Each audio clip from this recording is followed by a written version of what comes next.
But what I need to assure the public is A, we're doing everything we can to learn from this experience, and B, this incident was thoroughly investigated a year ago. The medical examiner has issued a new finding, but the new finding is based on the exact same information that was in the first medical examiner's report. He has basically revised his finding based on consulting with an ME who's an expert in sickle cell traits. And he's adjusted the finding to say that this sickle cell trait that resulted in death had to have been triggered by some sort of human intervention. He makes no finding that anybody engaged in misconduct. I've got to stress to the public, as tragic as this death was, the individual involved had just been in a foot pursuit, climbed the fence, lost his shirt, stuck on the fence, hidden from the police, been captured by the police, briefly struggled, and handcuffed.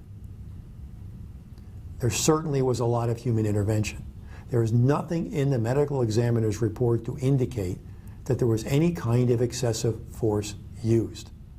That's the first thing that needs to be stressed. Doesn't mean we don't take responsibility for not reacting more rapidly to his medical crisis. But that leads me to the second issue.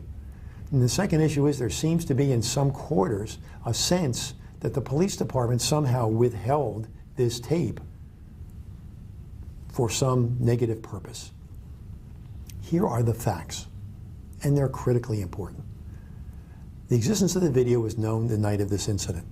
The video was viewed by a member of the district attorney's office that night. The video and all of the police files were turned over to the DA, who did an independent investigation.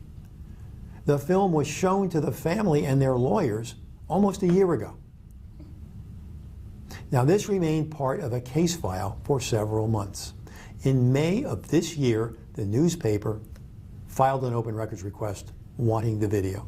For the next 2 months, the newspaper and the city attorney's office exchanged letters because the key issue was the city and the police department would not issue this dramatic tape without getting a release from the family.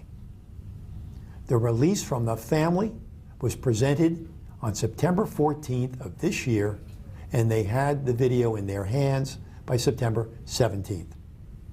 All right? So to summarize, okay, this video has been in the hands of competent investigators since the very beginning.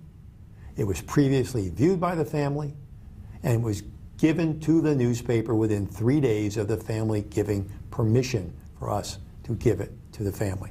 This was not new evidence. All right? This is evidence reviewed by competent authority, including the district attorney, the police department, and the family had seen it. Having said that, I recognize its explosiveness, and I recognize that there's a large segment of the community deeply disturbed by it. We're going to do everything we can in our power to reassure the community that this does not demonstrate a disregard on the part of the police department for the needs of the people for who we're responsible. Death in custody is an extraordinarily rare event, and quite frankly, we've not had one like this before. And so our obligation is to both learn from it, but also to engage with our communities and reassure them that we're doing everything in our power to prevent a recurrence, and we are sharing everything in our possession with outside agencies who may wish to review how we investigated this incident. We're committed to transparency, and we're committed to, in future, doing a more effective job. Okay. With the county parks proposal, I just wanted to ask what your overall thoughts were on that proposal.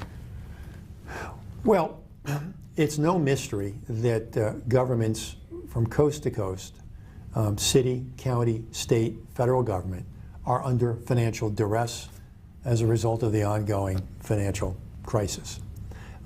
It's fair to say that the public should have an expectation that the city and county should look to streamline or coordinate or consolidate services from which both city and county residents can benefit.